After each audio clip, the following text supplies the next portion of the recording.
Welcome back to the Becoming Her podcast.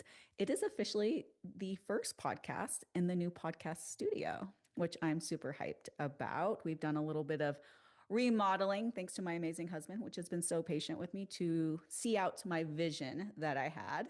And it's just a much more aesthetically pleasing space. So it allows me to be a bit more creative. And Anne's I talked her into getting a Mac, and she is hating me at the moment because if anybody's ever transitioned from a PC to a Mac, if you know, you know, the struggle is real. And I mean, I'm not the most technology savvy person either. Like my husband has to take care of all of that stuff for me, but Anne, I know it's been even on your end even more so because she's not the most technology savvy person. And so the Oh no. transition has been a bit challenging. Oh yeah. Oh yeah. So I'm just gonna sit in one space, and in case I look like a robot, it's because I'm afraid of the screen moving. I can't turn it off. So her auto detect is on for some reason and she can't get it to turn off in her settings. So if anybody has any feedback after you listen to this podcast and you could, just politely Turn off walk her this. through that, I'm sure that she would appreciate that. I'm like, we're just going to record. So she looks like she's a mummy. You're watching this on the actual video. She looks like she's just kind of like frozen solid. She's afraid to move. That's all that it is. Yep. No worries. But we also have our first official Q&A podcast, which I'm pretty hyped about. So I ran a anonymous Q&A on my stories a few weeks back, and we had quite a few questions that came in, a lot of questions in and around the same theme. So I have compiled a list of questions that we had, at least the most popular questions. We're not going to have a chance to go through all of them because I did get quite a bit of response, but I took the ones that were repeated within the same theme and we're going to just walk through and answer those questions. So yeah, it's going to be good. So I will read off question and then, I'll let you kind of dive in and then we'll just bounce back and forth that way. Yeah. Let's go. Perfect. All right. So, question number one. My husband thinks I'm exaggerating when I say menopause has wrecked me. He'll say either just eat healthier or you're overthinking. How do I actually explain what's really happening? Oh. So, okay. So this is from the Dismissive Husband Chronicles. This one is really challenging. And I would invite you that if you're in a place where you're trying to convince your husband that what you're experiencing is really what you're experiencing, that isn't the battle that you need to have. The bigger battle that you need to have with your husband is not dismissing your feelings and your own experience. And a lot of times when I do couples work, even when I'm in session with couples and I hear a man or a woman saying that can't possibly be, a lot of times I will point blank ask them as a therapist, how do you know? How do you know that this isn't my experience? How do you know that this isn't what menopause is like? There isn't a lot that we can communicate when someone doesn't want to dismiss, but the reason why they dismiss is often because they feel a tremendous amount of anxiety if it was really this impactful for you. So, in other words, if you were to convince your husband that menopause is as bad as it would appear, then he would feel a lot of pain and then want to fix that. And since there's nothing he can do, he would feel really awful about it. And so, really, dismissiveness is just trying to avoid his own emotional setbacks and his own challenges that he might face and feeling helpless in being able to support you. So I would actually venture off of trying to convince and instead just share and say, if you're not going to listen to me about this, I'm going to go find a provider who at least can listen to me. But this is going to be something that we argue about simply because I don't like being dismissed. Yeah, we actually did a whole podcast talking about just menopause and the impacts it has on a relationship. So I'd highly encourage you to go back and listen to that podcast. It was a few months back, but it was a really impactful podcast. I think we actually had some of our regular listeners send it to their husband, and somebody had made the comment of, I mean, there was quite a few comments on there, but this was really helpful. It's allowed me to like communicate with my wife a little bit easier. So I would really encourage you to go listen to that. If you feel the need, maybe even send it his way. It could offer some insight as to what's really going on. And on your end, I'm going to encourage you with menopause comes a lot of emotions, obviously. Hormones are declining. You are, for a lot of women, it is like one of those, I feel like a stranger in my own body. I don't even quite understand how to navigate this. So just to make sure that you're getting the support on your end to be able to do so, particularly when it comes to hormone replacement therapy, because that is your ticket to feeling like yourself again. Menopause is hormone deficiency, and so as these hormones start to decline, replacing them with a bioidentical version, and I know, Anne, you can speak to this, is just the impact it has had on not just how you feel, but your emotions, your sleep, just your overall mental health it is a game changer. So please, please, please, if you have not yet explored that option, make sure that you are working with a provider who truly understands how to tackle this. I'm very, very vocal about this, but that's typically not your traditional PCP or OBGYN. This is going to come from a actual hormone expert, somebody who understands how to optimize hormones, who has a belief system. Unfortunately, this is not all providers of treating you off of symptoms, not just labs. If you are perimenopause, those labs will come back normal. And then for a lot of providers, you walk out of the office feeling defeated just because, well, it's like that, oh, this just is what it is, and there's no help available. And I promise you that's not the case. So being able to replace your hormones is going to make a night and day difference with how you feel, your emotions, being able to sleep again. And then obviously making sure that the lifestyle piece is in conjunction with that, because there's no amount of hormones that if the lifestyle piece isn't there, your body's just not even going to respond to the hormones as well. So making sure that you're fueling your body correctly, you're lifting heavy shit, you're prioritizing rest and recovery, you're getting enough whole foods, you're getting enough fiber. That is in conjunction with hormone replacement therapy going to get you to a place where you feel like yourself again. Anything to Yeah. add to that, Anne? Well, yeah, I wanted to talk really briefly about the hormone piece. If you're having struggles, please don't hesitate to reach out. And if your provider is telling you everything's normal and you still feel awful, please, please, please, please go and find someone that's willing to listen to you and take you seriously, because it is make or break, night and day difference in how you feel. And for me, I could say that like they will be prying my hormones out of my cold dead hands. Um, when I'm like 93, and like I'm committed to him, but I feel like me again. And that absolutely was not my experience in my early 40s, and certainly not what I was told from my PCP, who was a wonderful person, lovely lady, very, very smart, trusted her with every ounce of my being.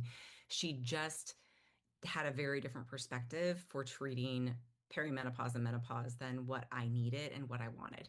Mm-hmm. And so you got to find it. I mean, guys, we're not in the business as women of making everybody happy. We are in the business of trying to figure things out for ourselves. And like I'm so glad that you pointed that out.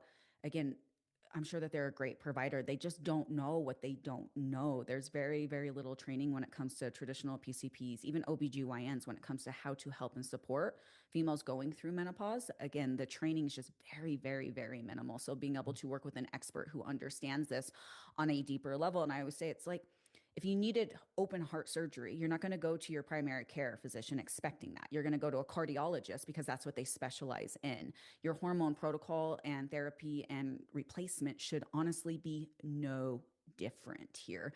And so, really, just making sure that you're getting the right level of support and you're going to the right people to be able to help support you with that. So, all right, question number 2. I work 60 hours a week. I travel for my job. I'm taking care of my aging parents. And the only thing that I feel like suffers is me. How do I stay consistent without feeling like I have to choose between my health and my everyday life? Oh, okay. I know I you're going feel to have a like lot for this one. I, I feel like I live this. Nicole, I think you might live this sometimes too. Um, I think as women, we tend to do this without hesitation. We are so accustomed to giving our lives in sacrifice for everyone else. We're nurturing, we're taking care of, we are trying to be superwomen. We're trying to work like we don't have children and have children like we don't work, and we're burning the candle at both ends. Let's be frank. And I lived many years of my life like this, and didn't sleep well, didn't eat super well, didn't meal prep for myself. I was eating chicken nuggets and mac and cheese on the go, and in my 30s that worked okay for me. In my 40s that was really questionable, and I will not do it now in my 50s. And what I would say is, and this is going to be very, very hard for you, some of you to hear. So I'm gonna hold your hand as I say this. You aren't doing anybody any good if you're not taking care of yourself. You might look like on the outside you can do all of the things, but you're short-tempered, you're exhausted, and your growing levels of bitterness are palpable to the people around you. And when you go home and you're snapping at your kids because you just can't take anymore, you can't take any more noise, you can't take the teenage angstiness, it is not because you suck as a parent. It's not because you're an awful wife. It is not because you are an awful human being. It is because, very simply, You have not prioritized or taken responsibility for yourself. That is where the real money is. And that is how we make movement in our mental health. And that is how we become better partners, better parents. And running from point A to point B is not doing it. So let's try something new. Let's try first by taking responsibility for yourself. Let's try with waking yourself up slightly early in the morning, which might mean that you have to go to bed slightly earlier. Might mean that we're going to have to say no to people in our life about some of the things that they want to do with us. And while that might be really challenging for us and really heartbreaking to do that, and we're all worried about how everybody feels and not hurting people's feelings and our kids not feeling left out or not missing out on their childhood, I will promise you and guarantee you that your children will deeply appreciate a very calm, regulated version of you over the version of you that's racing from point A to point B, doing whatever everybody wants. The only way that I live by that, and I live by this, I wake up really early in the morning. I go to the gym first thing. And the reason I go to the gym first thing is if I wait, one, I'm going to be too tired. Two, I'm going to find excuses. And three, some crisis or emergency is going to happen for someone, guaranteed. Somebody's going to get sick. Someone's going to have a last minute thing they forgot to tell me. It's going to be a project thing. So I flip flop my day and I prioritize getting up in the morning. And then when I come home at night and how I live my week, and the very first thing I do in the weekend is I make sure that I have my tasks covered, the things that I need to get settled for the week. And that is often things like meal planning and meal prepping. Looking and I do it completely backwards. I make sure that I go on a bike ride first. Like my kids don't see me on Saturday morning. I let my husband know where I'm going to go and I go out and I ride my bike. Matter of fact, I told my coach, you cannot schedule anything for me on Saturdays. I will not be doing it. How I to don't say care no what it will go. do. she she's probably sick and tired of me being feisty with her about my Saturdays and my rides. But the reason why we do that is legitimately for our mental health, and that is going to make you much more regulated as a human being. You will feel so much prouder of yourself, not simply because your needs are getting met, but because you're not blowing up at everybody and you're able to think more clearly. It Hmm. is make or break. And there is no nice way of me telling you this. You have to do this. This is what responsibility looks like. And when you're not doing that, when you're saying, I can't because everybody else dictates my schedule, you are living in a state of chronic codependency. And Mm. that is where we're saying, I can't be okay if you can't be okay. And that is putting way too much pressure on the people in your life. Yeah, I always say, and this is a really hard lesson for me to learn, but boundaries are meant to keep people in, not necessarily push them out. Mm, And what I see happen so often is that women say that they hold boundaries and they might have boundaries within partners and friends and relationships, but they don't have boundaries for themselves. And this mm-hmm. was a really, really hard thing for me to grasp. And as females, you guys hear me talk about this all of the time, but how many thousands of hats do we wear? It feels like sometimes. And we're juggling 18 different balls in the air at once. We're mom, wife, maid, chauffeur, therapist, right? In Anne's case, literally therapist. And so we have all of these different balls that are up in the air and we're just trying to keep our head above water. And so if you're trying to show up for everybody else before you've been able to show up for yourself, do you think you're coming into any or you're, in those capacities at 100%? Absolutely Mm-mm. not. Absolutely not. So the way that you're showing up in all of those roles is being diminished simply by the fact that you're not able to take care of yourself first and foremost. And I know it's cliche. I know it's cheesy, but you cannot pour from an empty cup. You just can't. Yes. So this is going to require you getting like sitting down and getting really open and honest with yourself, finding some sort of schedule and routine. I live by my calendar, you guys. I love my calendar, and being able to time block is something that saves me. And I quite literally time block my time in the gym. I time block my filming time. I time block certain things because it is the only way that I can make sure that I check everything off of my list. But as Anne said, my training and those things that happen for me first thing in the day. And that may not be realistic for you. It may not be I can get to these things first thing in the day, but it still needs to be in your calendar and it needs to be booked out just like you would a dentist appointment for your daughter, right? You wouldn't miss that dentist appointment for your daughter. And if something came up at work, you'd make it work because again, that dentist appointment for your daughter is important.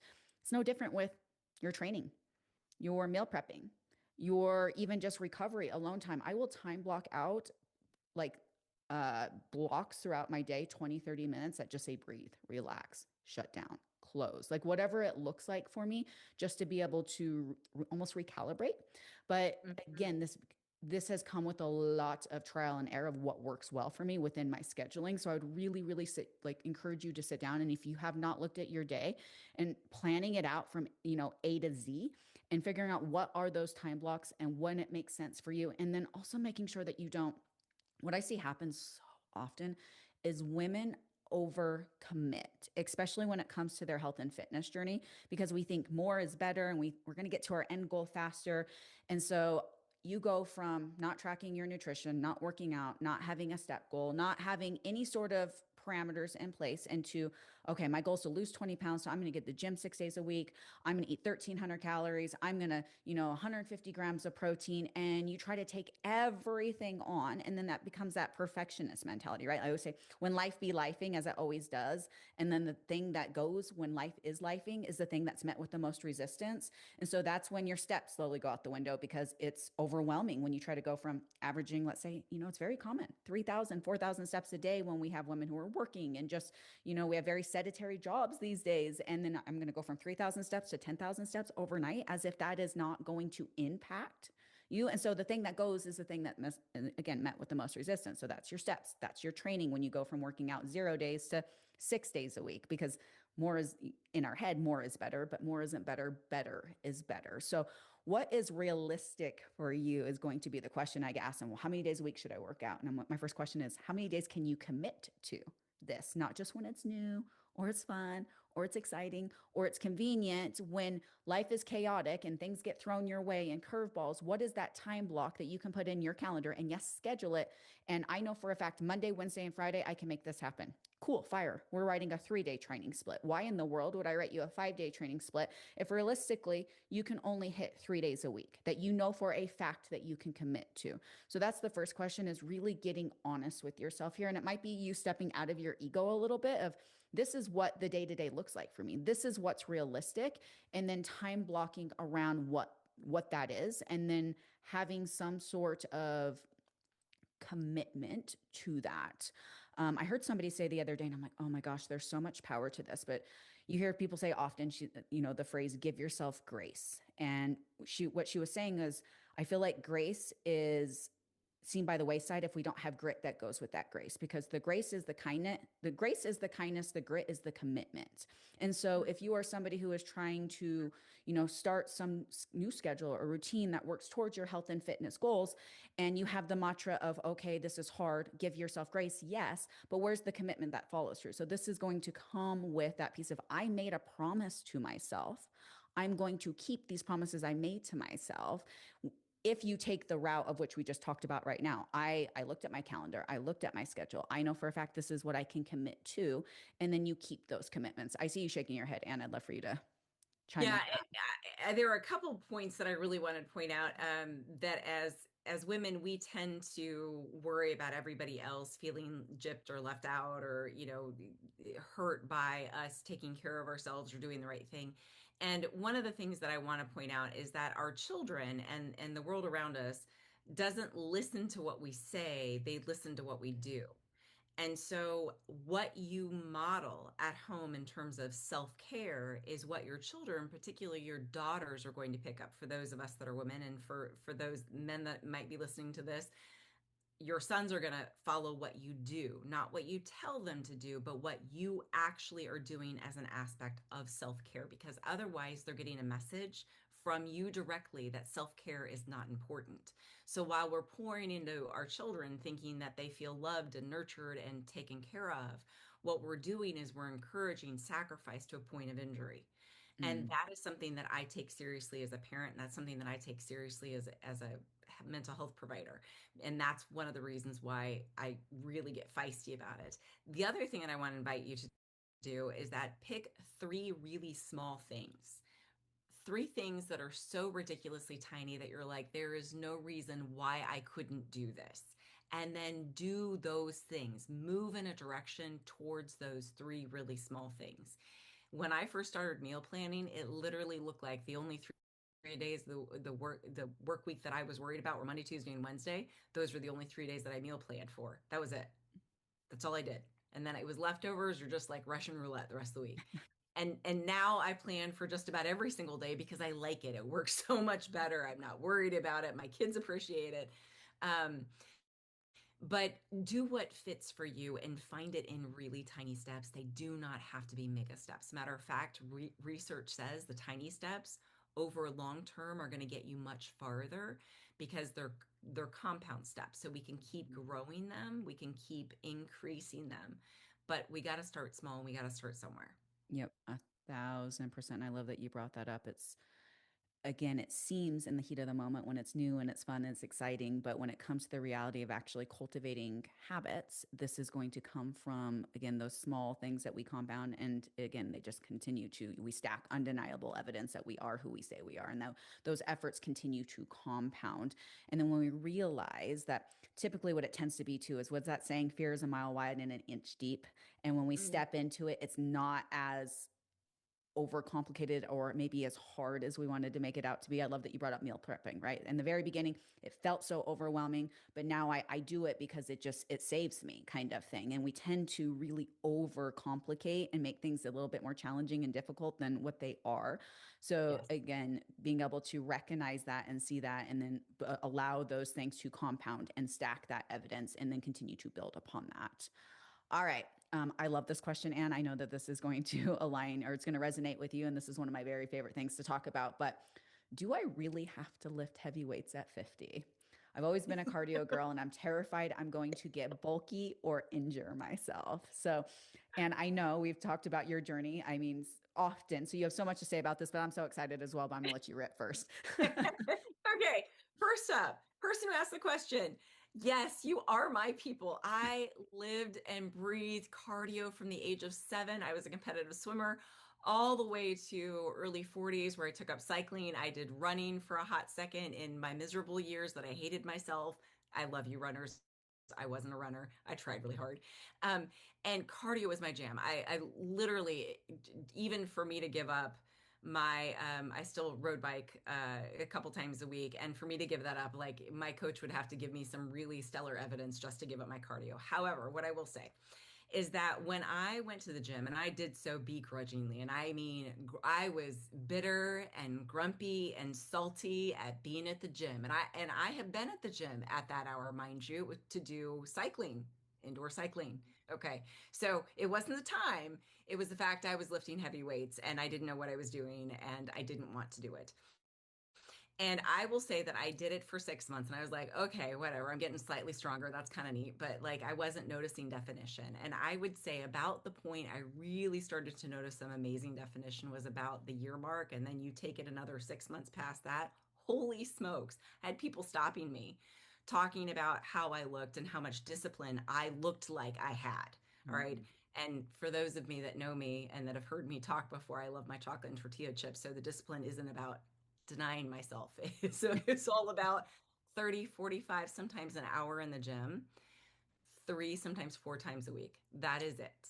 And I know that that sounds a lot, but I didn't start there. I started really small because, again, I was a bitter Nancy showing up at the gym at that hour doing weights.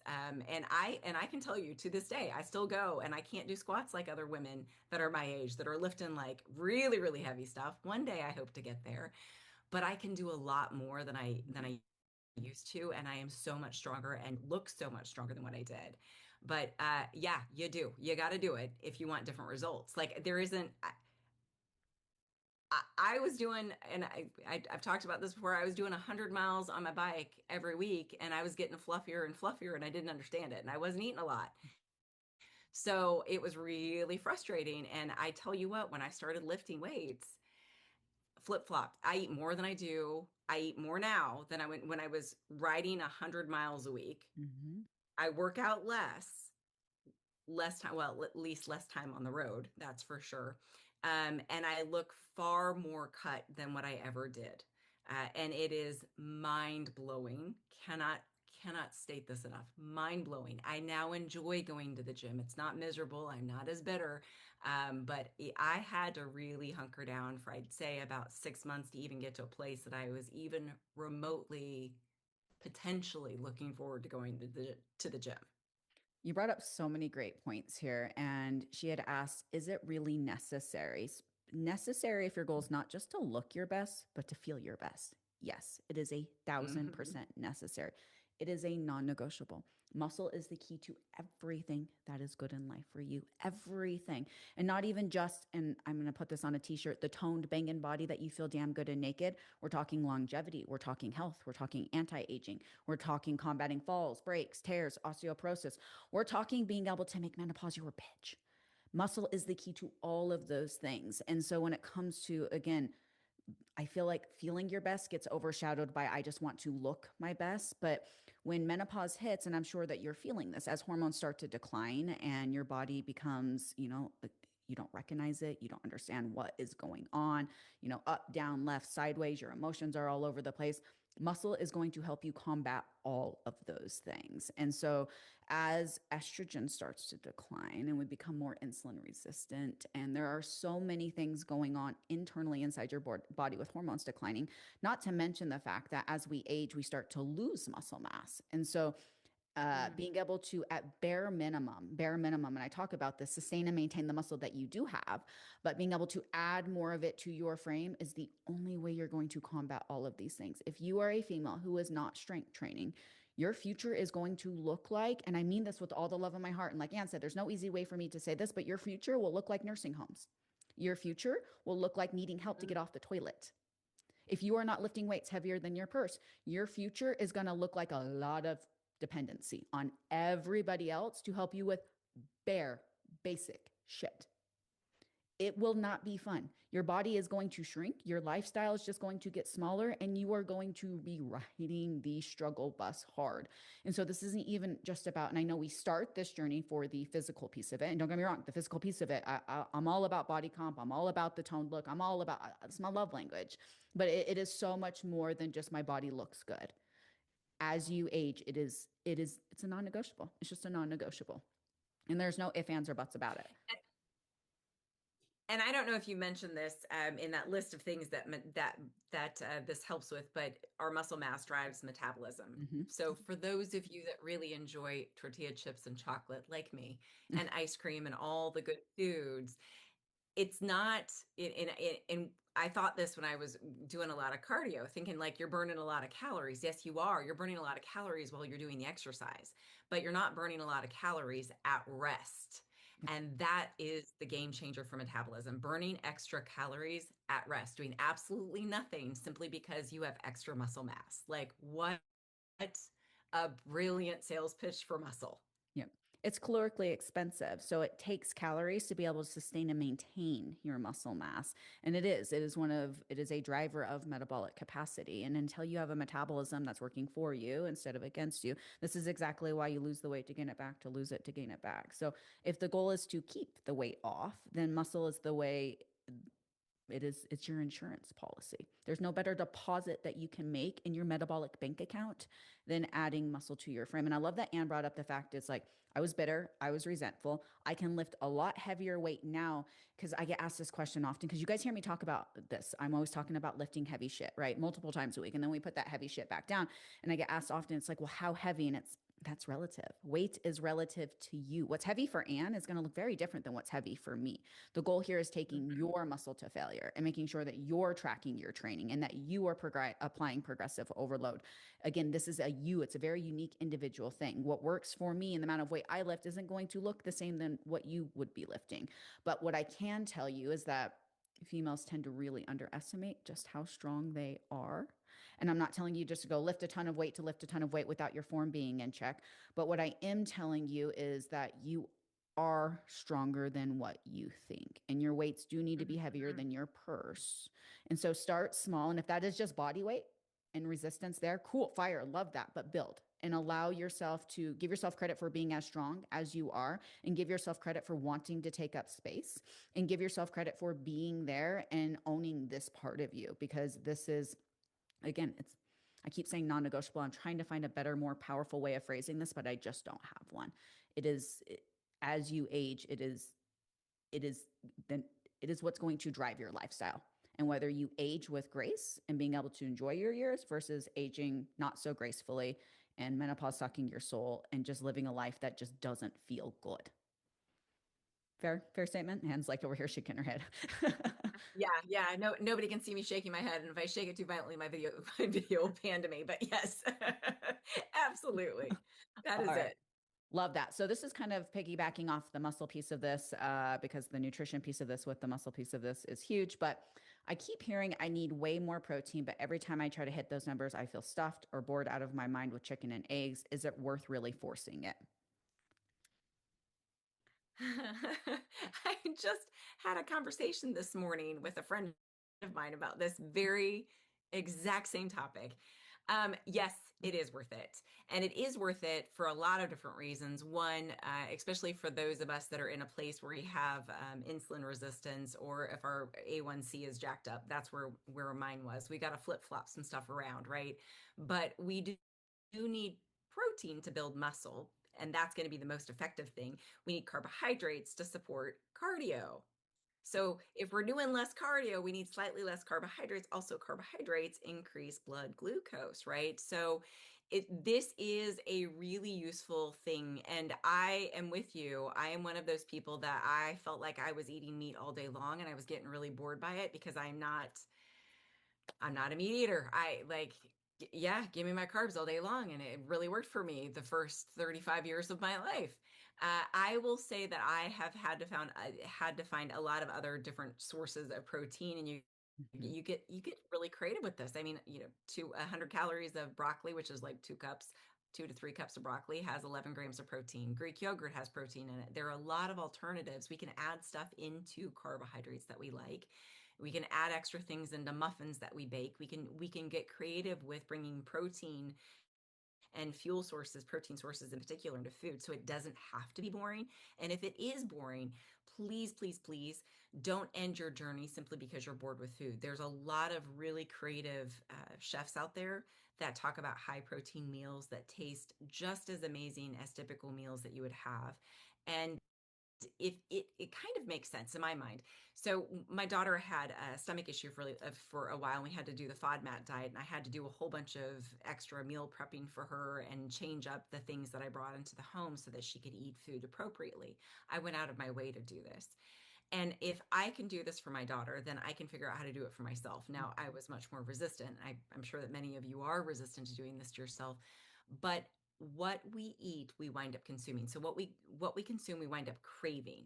And we can actually train our taste buds on things that have more protein in them, and we feel satisfied with them. And initially, yes, you will feel very full with protein. That's kind of the perk of it, because you are extra full. We're not going to eat a lot of extra stuff.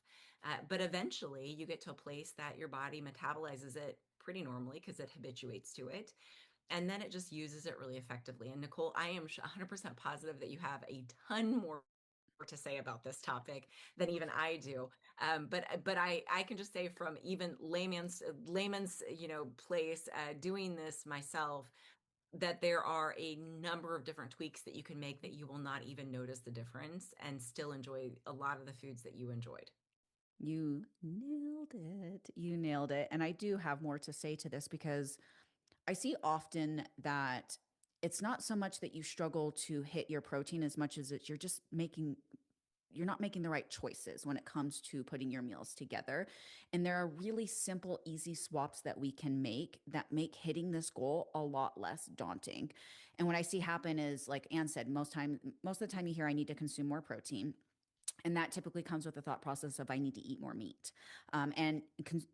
Increasing your animal protein sources is absolutely a way to increase your protein intake. But what I see happen is naturally we gravitate towards meats that are, don't get me wrong, they're delicious, right? We gravitate towards fattier meats like bacons and sausage. And, if we're going to eat a steak, it's a ribeye or a New York strip because, again, it's delicious.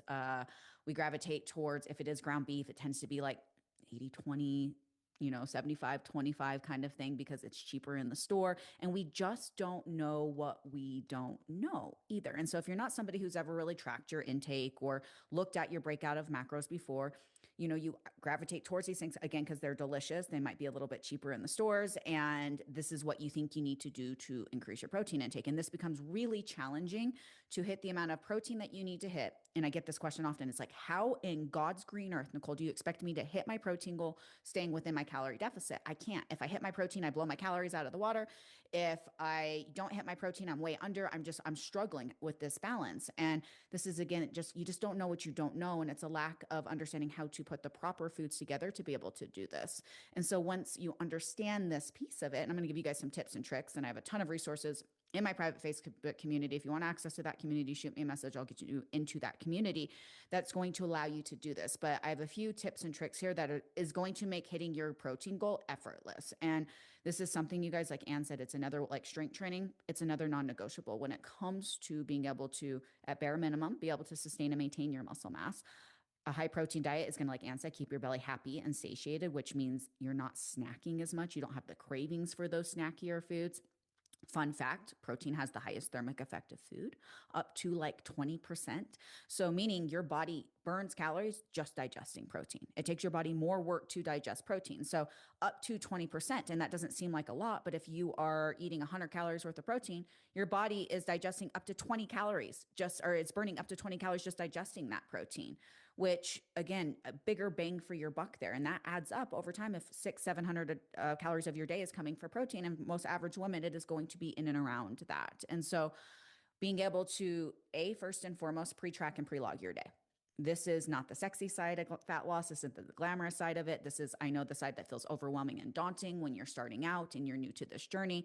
But if you pre-track and pre-log your day, you will never not hit your protein goal if you follow what you've set, like, right? If you actually hit the plan that you've logged into MyFitnessPal.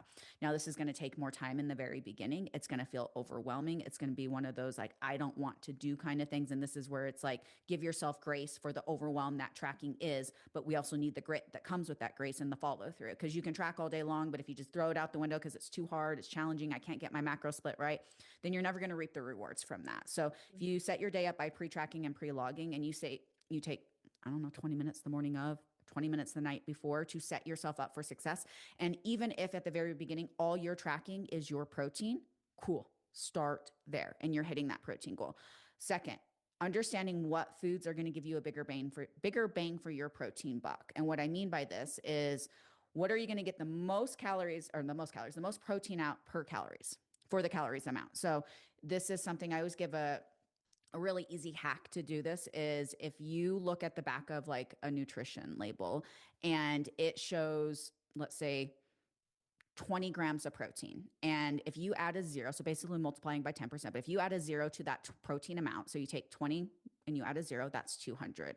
If that protein amount is higher than the calorie amount, so let's say it's Greek yogurt and the calories in that are 140 calories.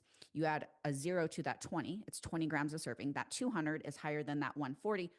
Fire protein source. You're getting the biggest bang for your buck here. So you're going to want to look for equal, if not more than what that calorie amount is. Because there's so many things that are marketed these days to high protein, and they're not, you guys. I'm sorry, peanut butter is not delicious. Delicious. Not that it's bad, not that you shouldn't eat it, but it's not a protein source. Cheese, delicious. Not that it's bad, not a protein source. And so if you're struggling to hit your protein, staying within your calories, and you're trying to eat things like peanut butter and cheese, and, like I said, you're going to the store and you're getting ground beef, and that ground beef is 75-25, or, 80-20, at that point, you're getting more calories from fat than you are from protein. So I'm going to encourage you to understand how to read a label, but also to opt for leaner protein options. So this is going to be leaner cuts of meat, and this is going to be non-fat options when it comes to your dairy sources. And this is just going to give you a bigger bang for your protein buck, is all that this is. So you're getting more protein per serving of calories than you are fats. That's what this is. And typically, if we can control our fats, we can control our calories. And again, it's not that fats are bad, and it's not that you shouldn't have fats. You should have a diet that is healthy in fats. Specifically for a female going through menopause, fats are hormonal support. But if you're struggling to hit your protein goal, this simple swap is going to make a night and day difference. So if you think leaner cuts of protein, For me, typically tend to eat the same protein sources because they work really well for us and we just prepare them in different ways. But for my household, it's chicken breasts and even chicken thighs. We do a lot of extra lean ground beef, extra lean ground turkey. When I say extra lean, 93.7, 96.4. We do a lot of, I feel like this is a protein hack. It is so cost friendly and it's so delicious if we prepare it correctly. But pork tenderloin, I understand not a lot of people are pork fans, but you can go to Costco and get them in the 2 pack. And then there's 2 tenderloins in each pack. So you're basically getting four tenderloins for like $18. It's so stupid cheap. And if you smoke those bad boys, you can put them in the air fryer and they turn out delicious. But if you do them correctly, it is super low calorie, super high protein, quite literally a hack there. And you can meal prep those. I mean, they cook in like an hour on the smoker. You can put all 4 of those on there. And I don't know how big your family is, but you could have it for a whole week and put it in a sandwich and make it within different ways and prepare it differently. So we do a lot of pork tenderloin. We do a lot of shrimp and whitefish because it's basically pure protein. Tuna, if you're a seafood fan, again, not everybody is a seafood fan. We do a lot of Greek yogurt, non-fat Greek yogurt in this household. A serving of Greek yogurt, you guys, is like 20 grams of protein. Add in a scoop of protein powder, you can get like 40 grams of protein in one bowl. One delicious bowl. If you guys follow me, you know how much I love my yogurt bowls. It's like my whole day gets planned around my yogurt bowl every single night. It's my favorite part of my day. I love nothing more than putting my hair on top of my head, sitting down with my husband, and literally it's one of the way that we connect and just talking. It's like one of my favorite things about my day. So if you understand the types of food, then it just makes hitting that goal effortless. And so you just want to start looking for the right options. And it's not that the other options are bad, but when it comes to hitting and meeting those protein goals, it's simple swaps here that can make a massive, massive difference. And then it allows you to stay within your calories. And then I prefer to get my fats from other sources. I do a lot of butter, avocado, nut butters from times. Like I just get my avocado. I said avocado. I get it from different sources. So it's not that I don't eat fats, but my proteins are very lean, and then I get my fats from other areas. Mhm. Anything to add to that, Anne? I feel like I just rambled on, but it's just again small swaps can really go a long way. Yeah, small swats. You were talking about fats, and I instantly thought, well, peanut butter is mine. That's the one that I get. Yep. And there's just a lot of misconception because again, marketing game. The marketing game for everything is considered high protein these days, and it's either I can't hit my protein. What I see the biggest, I guess, like spirals I see women in is like I can't hit my if I hit my protein, I blow up my calories, or consuming too much protein, my gut issues. I'm having massive gut issues, and what I see happen is women go to not just like meat options, but they fall gimmick to the marketing ploys that are high protein, and so it's protein breasts. Oh my god, I can talk. Protein pastas, protein breads, protein wraps, protein pancakes. And those things serve a time and place. I will eat those things on occasion, and there's nothing wrong with those things. But if your day looks like 2 protein shakes, some protein pancakes, some protein pasta, and a bag of Quest chips to hit your protein goals, your digestion is going to hate you. No wonder you're bloated and you're miserable and you're gassy. And so you need to look at your protein options as well. And honestly, 80+% of your day should come from whole protein sources. So if it had a mom, if it had a dad, if it flew in the sky, it swam in the ocean, amazing protein source. Eggs, egg whites, Greek yogurt, cottage cheese, amazing protein source.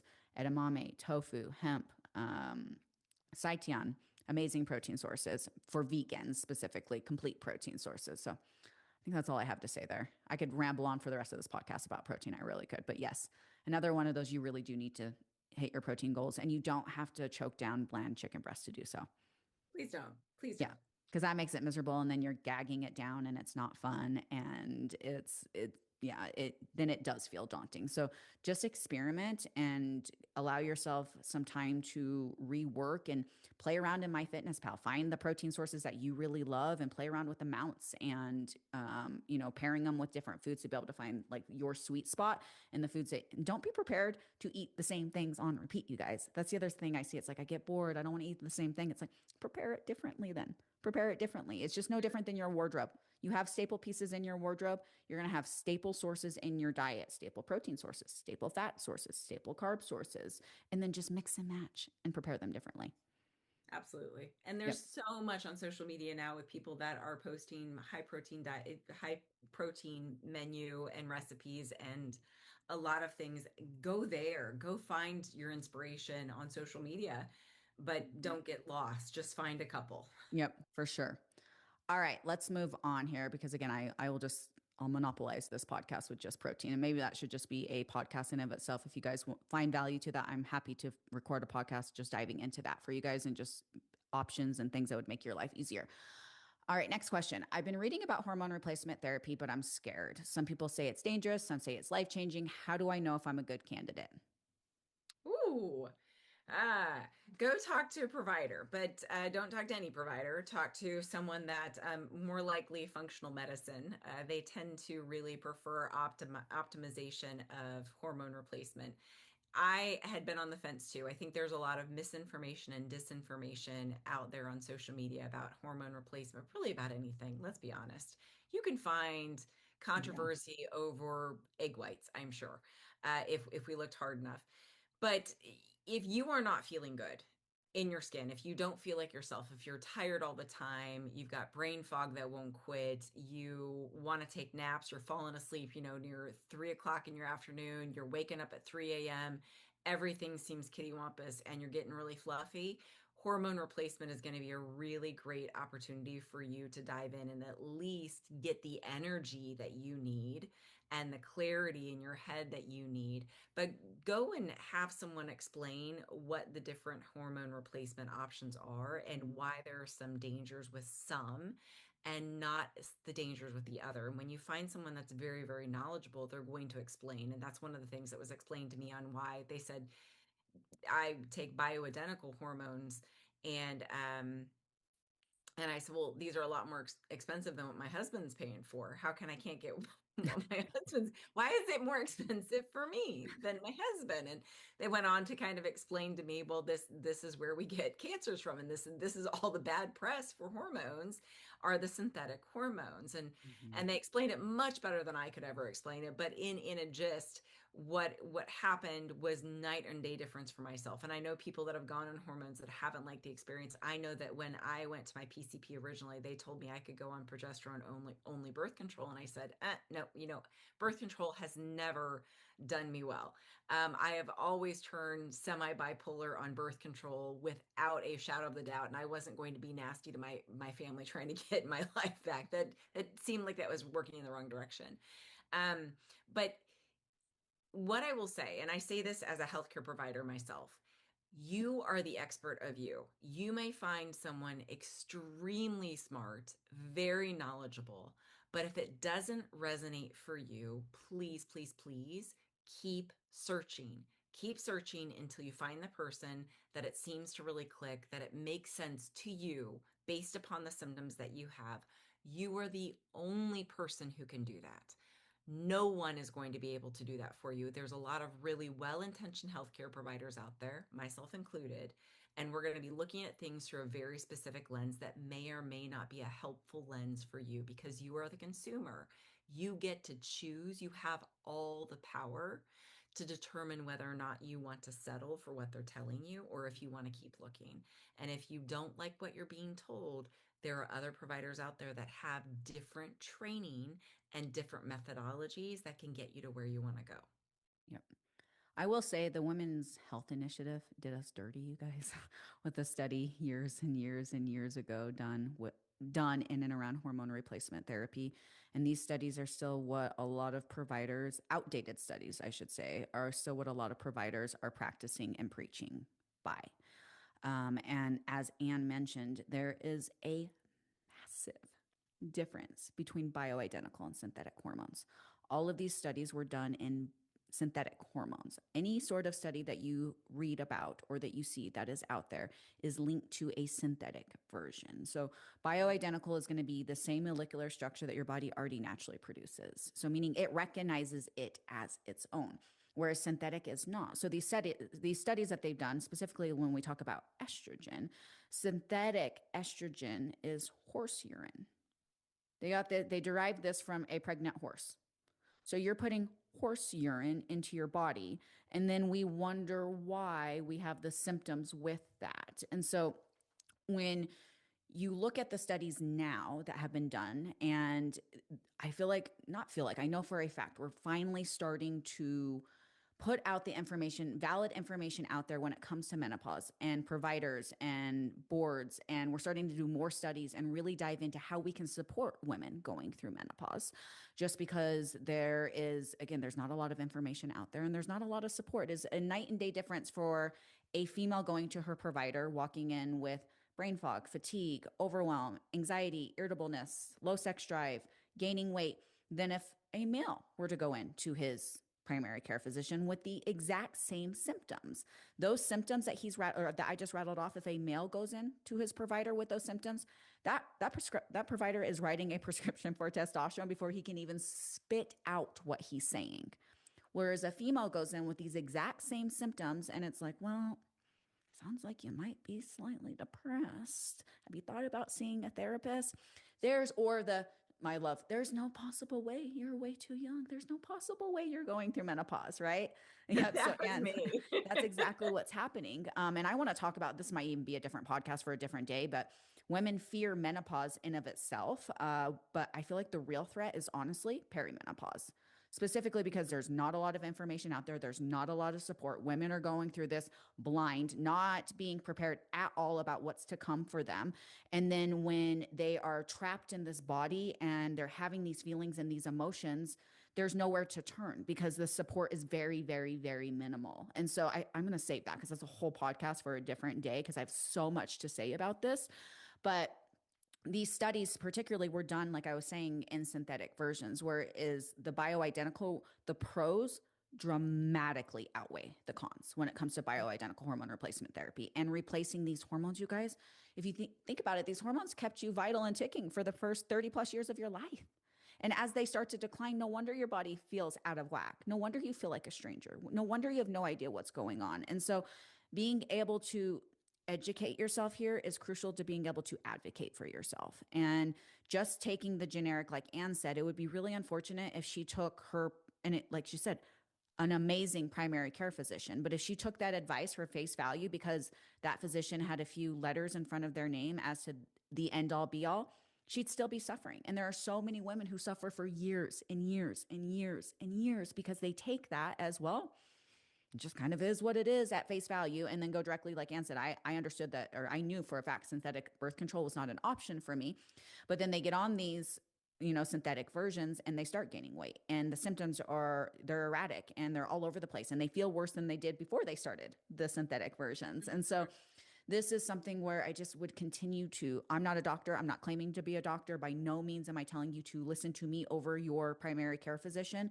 But if something does not sit right with you and it doesn't feel good for you, and you know your body, as Anne said, even coming from, Anne is a doctor, right? She coming from that lens, you know your body better than anybody else. I would look for a second opinion. And this is exactly why we've added a hormone optimization team to our team, because it allows us to serve our clients at the highest capacity possible, working with providers who have the same belief system of treating off of symptoms, not off of labs, and providers who actually understand how to look at the whole picture and put a plan together for the whole picture instead of the very small piece that most PCPs and OBGYNs are looking at, just because it's outside of their scope. It's outside of their practice. Mm-hmm. Yeah. Please don't give up on yourself. Seriously. And I have even seen people in the line of work that I do that go and find a different provider that really resonates for them and fits for them. And that is 100. We are all in the same stinking team. I am not offended by that. I am not surprised by that whatsoever. I am not going to be the best fit for every single person. I know some really good information that may get to you to where you want to go as a healthcare provider, but I may not have all of it for you, and that's okay because there's so many of us out there. And I really want to empower you saying this isn't a good fit to a healthcare provider, not because they're not bright or not well-meaning or anything. It's just like I want more than that. I don't like that answer. And I think that was something along the lines I said to my PCP, like that those are not options for me and I'm feeling really miserable. So I'm gonna see about other things. She's Yep. like, okay. And be able to advocate for yourself and strong in your belief system of advocating for yourself, because Absolutely. we're just told to accept whatever crumbs get thrown our way and we just brush it underneath the rug as if, gaining 20 pounds overnight and feeling irritable and having no sex drive and no energy and feeling like a stranger in your own skin and depressed is normal. Nothing about that is normal, nor should you No. live the rest of your life feeling that way. So please, please, please advocate for yourself. All right, next question. And I have so much to say about this, Anne, but I'm excited to hear what you have to say. I used to have so much discipline in my 20s and 30s. Now I feel like I can't get myself to stick to anything, even though I want to. What has changed? So the desire's there, but I can't seem to commit to the follow through. Well, if you're anything like the women that I see a ton of women who are burned out. Point blank, you did it all. You hustled in your 20s, you hustled in your 30s, you achieved what you needed to do. And matter of fact, this isn't just a woman thing. I say this with see this with men in middle age as well. We did all the things that we were told were going to make us feel successful, feel important, feel like we were good enough and worthy, and we did it. We accomplished those things, and now we're like, "Oh, I'm here. Now what?" Mhm. And why can't I suddenly do all those things? Well, because you already did it. You already hustled, you already got the degrees, you already got the job, you already got the spouse and had the kids in the house and the cars and the things. And we realized that hustling for all of those things didn't actually make us feel better as human beings. They were temporary fixes. But doing some of the hustle without the motivation behind it, without the self-care behind it, without the genuine self-care. I'm not talking about self-care that we check off like a checkbox, a to-do list. That's not self-care. That's just simply going through the motions. Genuine self-care, really loving ourselves, really feeling passionate about the work that we're doing and about how we're living our day, and feeling proud as we end our day. That is the real MVP of mental health. And that is where we need to be. And like, I think one of the cool parts about middle age that really is underspoken. This is one of the reasons why there's a midlife crisis. We kind of do all those things that we thought was going to make us happy, and then we're suddenly like, that was it. I bought the ticket, went on the ride, and that was the ride. And sometimes it's because we didn't get to where we wanted to go, and we still want to get there. We realized that we didn't get to where we needed to go when it came to our appearance or how we're taking care of our bodies. But that midlife part, that crisis, is actually an opportunity for us. It's an opportunity for us to think differently, to do differently, to break out of all of the molds of hustling and doing to make everybody else around us happy or impressed or proud of us, Mhm. and start living a life that we are proud of, that we are impressed by, that we end our day going, damn, I did that. Like, there are moments I go to the gym and I'm like, damn, I lifted that. Like, that's, I can't believe I did that. Or the funny story about learning push-ups. My coach tricked me into push-ups. I tore my rotator cuff, and I dropped one day suddenly after I'd failed push-ups for I don't know, months, right? And I did 20 like it was nothing. Mm. And it wasn't because I had that as a goal. It wasn't a list to be checked off. It wasn't like I had a list of physical attributes and things that I wanted to do as a human being. It was just really cool realizing that my life didn't stop just because I'm now older. I'm now no longer in my prime. And I would invite you that as a woman, that if you're finding yourself in that spot, guess what? You get to break all those molds. You're not in your Mhm. 20s anymore. Guys aren't looking at you all over the time. Like, we're not trying to get a person anymore. Like, we've done it. Maybe we've been divorced. We've kind of like been down that road. You get to live life now on your terms. Nobody has to look at what you're doing, and you don't have to worry about upsetting the world. You get to try to make yourself proud of who you are and living a disciplined life. And that feels better than living for everybody else anyway. Mm. So much power here, and you nailed so many things. And she's like, what changed? Well, girlfriend, life changed. You're no longer 20 or Mm, 30. You are a thriving boss babe. You probably have more accountability now than you did 10, 15 years ago.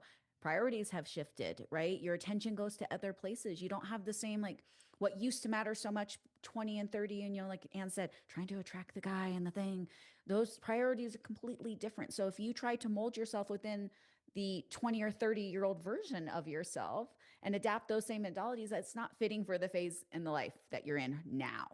Right. And that's the part that a lot of women lack, and or that they struggle to see. And I always say it's typically what happens in your 20s and 30s. You put on a few pounds and you can just cut out a couple desserts and you starve yourself a little bit and you start fasting or you cut out carbs or whatever the case is. And those things worked in your 20s and 30s when you're probably more active.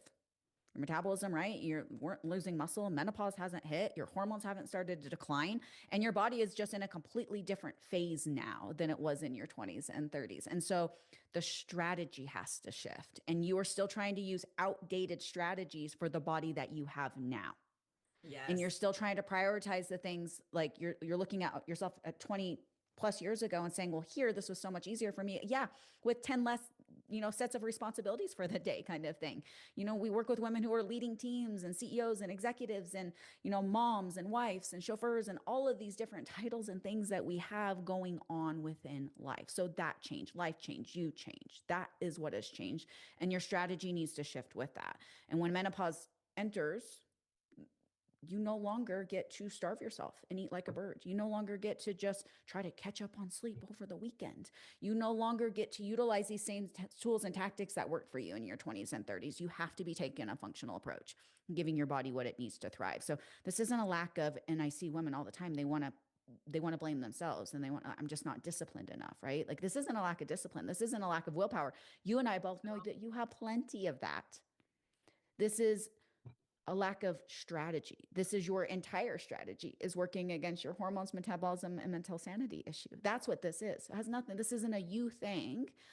Well, it is, right? Because ultimately you have the choice, but this isn't I don't have the desire or the willpower or the quote unquote discipline to do it. It's just, I need an approach now that works for me now, not 20 years ago.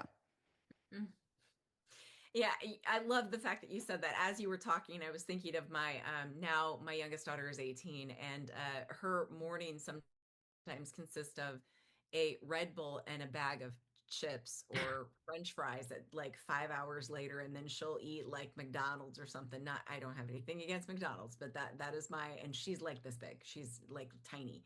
And that's how she lives. And I thought, as you were talking, I'm like, yeah, that kind of sounds like 20. Like I used to be able to eat all the movie theater candy and popcorn and all the stuff, and then it's like, oh, you gain a couple pounds. Well, I'll skip breakfast and I'll like go to the gym and work out and cardio a little bit more, and I'll be gone, and I'll probably lose 5 pounds Yep. in 24 hours. And I love the fact that you said that, because one of the coolest parts about being in a place where we no longer get to do that, we don't unless there's something very interesting about you, and we can talk. If you are that person, please comment. But the really cool part about that is that we get to be those women that are disciplined, get into really good routines, that we wind up, instead of jumping from thing to thing, kind of like my daughter does, right? She can wake up, she can roll out of bed and hit the ground running within like 10 minutes. I don't know how she does it. But we get much more regulated and we get much more calm and confident when we're living every single day mindfully with great intention and with great routines and practices. And when we do that, people feel that strength. It's Mm-hmm. like this internal aura that we kind of give off around us. They feel that strength just being in your presence, because you're living a life that's very intentional and very mindful. Yep. 100%, 100%. You're trying to use an outdated playbook. That's all that this is. And when you have Hmm. the right strategy and you start taking the right approach, everything shifts. And it is a different approach. There's just no question about it. What used to work in your 20s and 30s is no longer going to cut it. So we just have to look at the strategy and what you're choosing, the methods and methodologies that you're choosing to utilize when it comes to weight loss. All right, last question. What's the real deal with fat loss and alcohol when it comes to menopause? Is it impossible to be able to basically, I'm summing up this question without looking at my screen reading word for word, but is it impossible to lose weight in menopause still enjoying a cocktail? Oh, wow. Okay. That is a fun question, and I enjoy cocktails. So, we'll go on that one. It is not impossible to lose weight while drinking. However, when you drink, the day that you drink, you do lose some of the fat burning principle, because your body's taking care of poison. Alcohol is a poison, Yep. right? And so if we're spending our day being really mindful about what we're consuming, and we want to end the day, and I see sometimes women who want to end every day or every other day with one glass or two of wine. And while that's not a ton of wine, the problem is that What research shows is that only 4 drinks a week increases your cortisol uh, the following week. So our bodies are in stress, they're in inflammation from the poison that we consumed the week prior. So if we're living our entire week being really mindful about things that we're putting in our body, about how much protein we're taking in, we're being really mindful about showing up at the gym, we're working against ourselves when we drink. And while I do still, a matter of fact, just last night I went out with my husband and had a glass of wine. I had one single glass. It was lovely. But if I'm going to spend a grand majority of my week drinking alcohol, it's like shooting myself in the foot if I'm trying to be really mindful about what I'm consuming, because it's still something that you're consuming and it is a poison. So all of your body's energy has to drive towards taking care of that poison until it is filtered out of your bloodstream. And that's going to take hours to do, not just a few minutes. So we need to be really mindful. And if I'm to pick and choose between, I don't know, something like chocolate and alcohol, I'm going to pick the chocolate because it's going to be out of my bloodstream a lot faster and I can eat a smaller amount and really enjoy it. Um, and so we've got to pick and choose. We have to be much more thoughtful about what we're exposing ourselves to. It's not that we can't, but I see a lot of women, especially in middle age, and a lot of men will do this too, where their evenings are now they're looking at 1 or 2 glasses of wine in the evening. And if that's what you're wanting to live, that's how you're wanting to live, then it will be really hard for you to get the physique that you want because your body is working overtime to manage poison. And there is no nice way of us talking about that. Can you still have alcohol? You bet you can. But we need to be really, really practiced and really intentional about when.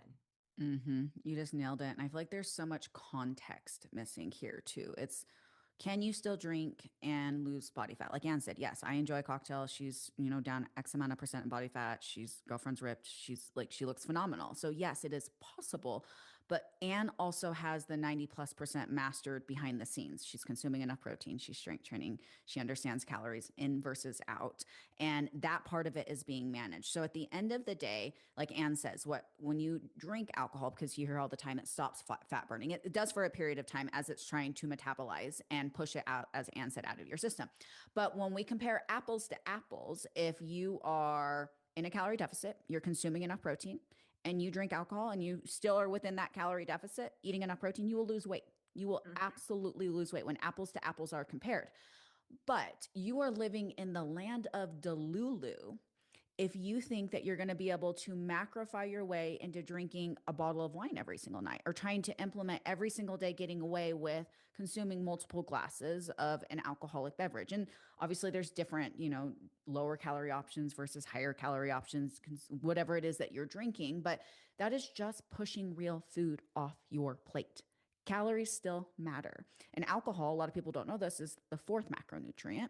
There's 7 calories per gram when it comes to alcohol. So if you understand how to track alcohol correctly and you're accounting for it correctly and you're still in that calorie deficit, you're still consuming enough protein, you're going to lose body fat. What does alcohol do for us though when we consume alcohol? Like Anne said, I had a glass and she's able to have a glass and she enjoyed the glass of wine. Typically what I see happen is a lot of times when people ask me this, it's not I'm having a glass on occasion. I go out to dinner with my spouse and I enjoy it. It's I'm trying to fit this into my routine religiously. And what happens is a couple glasses of wine turn into the bottle, and then you're out to dinner, and all of a sudden the fried appetizers look really freaking good, and you're gonna have a steak and baked potato, and it's like, oh well, I'm feeling a little tipsy. That fettuccine alfredo actually sounds much more appealing, and then you eat that, and you polish off the dessert, and you get home, and you're still feeling slightly tipsy, so you raid the pantry, you get to bed, you're not sleeping as good, you wake up, you're still slightly hungover, you miss your gym session the next day because you slept in and you just feel like dog doo doo. And it takes you 3 days to recover because it takes us longer as hormones start to decline, you guys, in menopause to recover from the amount of alcohol you're trying, like if you're consuming excess. I say excessive, but when you're consuming multiple glasses of wine, our body just menopauses. It's hormone deficiency. It's a massive stressor on the body. It takes our bodies longer to recover. And so again, you miss the 2 3 days after you went out and had your bottle of wine that you consumed with your girlfriends. And I'm not saying that that is bad, so please, I enjoy wine. I like wine. I'm a wino. I enjoy it, so I'm not discounting it as bad, but I'm trying to paint the picture because I know that this is where a lot of you fall. And so it's the repercussions from the alcohol when your decisions get a bit more loose because you're feeling good. And all of a sudden now it's like, I'm mindful of my protein intake. I'm mindful of my calories. That all goes out the window with the Betos runs at 2 a.m. Been there, done that multiple times. And so it's not the alcohol per se itself, it's the repercussions from the alcohol and the shitty decisions that are typically made with consuming more alcohol. So I'm just going to ask you to be mindful of that. So it's not that you can't, but is it the most optimal approach? No, absolutely not. Would fat loss be easier if you cut it out? Mm-hmm. It absolutely would. But that doesn't mean that you need to. It doesn't have to be to the extreme. I'm not telling you that you have to go sober. I love the example that Anne said. You know, I went out last night and I had a glass of wine with my husband. Cool, amazing. She understands how to account for that. She fits it in within her day. She still sees amazing results, but it's going to be really, really hard to consume multiple alcoholic beverages throughout your day and stay within your calorie deficit and consume enough protein and do the things that you need to do that lead to fat loss. If you are trying to consume uh, more alcohol, that is, then I guess nothing about alcohol is optimal, but with a lot of women we work with, it is their coping mechanism, right? Life is stressful. A couple glasses of wine at night is the only way that they really know how to unwind and relax. And it is used, and I'm not saying they're alcoholics. That's not what I'm saying, but it is a coping mechanism for sure, because it is how Yep. they unwind, it's how they relax, and it's all that they know. And so trying to continue and keep those habits that you have now that aren't serving your goals is going to be really challenging when it comes to calories in, calories out, and what needs to happen and what actually drives fat loss. Yeah, and there are so many, and if you're in that category and you really are struggling with this, or let's say you're drinking every night or every other night, you're having a glass or two, and it's not to a place that it's problematic. One of the very first recommendations I give people just to work on this a little bit is to swap it out with a drink that you have reserved specifically for evening. And this could be like one of those drinks with ashwagandha or L-theanine, and Mm-hmm. like something like one of those moment drinks or something that just is specifically for nighttime for you, so that you feel that you're still getting that taste of something in the evening that's exclusive to the evening time without the added calories and the effect of the alcohol itself. And Put it you in a may fancy find it. glass. Make it Yeah, seem, yeah. yeah, put it in the glass, do the thing, like make a whole ritual out of it. Yes, that is exactly what I do. I have wine glasses my daughter bought, and I thought I don't want to like this. These are so nice, and that's why I have a kombucha that I drink every Mm-hmm. evening. It's a nitro kombucha, and it fills up that wine glass all the way to the top, and I enjoy it in the evening. So you can still be fancy, and you don't have to drink a lot, but just that's a really easy, quick trick. Mm-hmm, for sure. And I think this goes to the what has changed, you have changed, and your body just does not respond to the alcohol. Not that ever responded well in your 20s and 30s, but you could get away with it more. Like thing when your hormones start to shift, you don't recover as well. It hits you harder, and it's the reality of what it is. And so I can't even remember I think the last time I drank was I had one cocktail on our honeymoon. I had a couple cocktails the night of our wedding, but I honestly, you guys, for me, it's a calories. I would much rather eat a cookie. I'm like you, Anne. If we're talking calorie for calorie, I enjoy the cookie more than I would enjoy the glass of booze. And I'm just such a lightweight that it just takes me forever to recover. I just feel like dog doo doo for the rest of my Yes. days. So I have opted out, and I don't say I've gone sober. It's not like I'm like, oh, I didn't drink, but it's a swap that I've made. And it's like, if I'm going to go out and I want to enjoy and I want to like have the things, then I'll get my diet, whatever, and I'll enjoy that in a glass. And then I have my dessert. And that's really it. But it is a choice though. It's a this or that. It starts to like, you have to start to prioritize certain things. Cause if you're trying to fit in the fried food and the appetizer and the booze and the dessert, that's going to add up, and it's going to add up quickly. It's going to be really, really challenging. Mhm. Yep. Anything else to add? No, this has been so much fun. I know. I I love love the the Q&A. questions. So we're gonna have to do more of these. I'll run more stories for you guys to be able to pop in. The last one I did was an anonymous one, which I think for a lot of women just feels a little bit. I know it can feel slightly vulnerable, but if you guys found value to this and you're like, okay, Nicole, the next time you run a Q&A, would you answer this for me? Please just shoot me a DM. My DMs are always open. And then if you guys again find value and you're not liking and sharing and saving to your social media and tagging us, what are you doing? So please, please, please, the more that you can spread the good gospel, spread the word, we would appreciate it. But your guys's just reviews and insight mean everything to us. So again, thank you so much for that. But if you don't have anything else to add in, I think we're going to see you guys in the next episode. Ciao. If this is helpful, give me a like, follow me, or subscribe for more.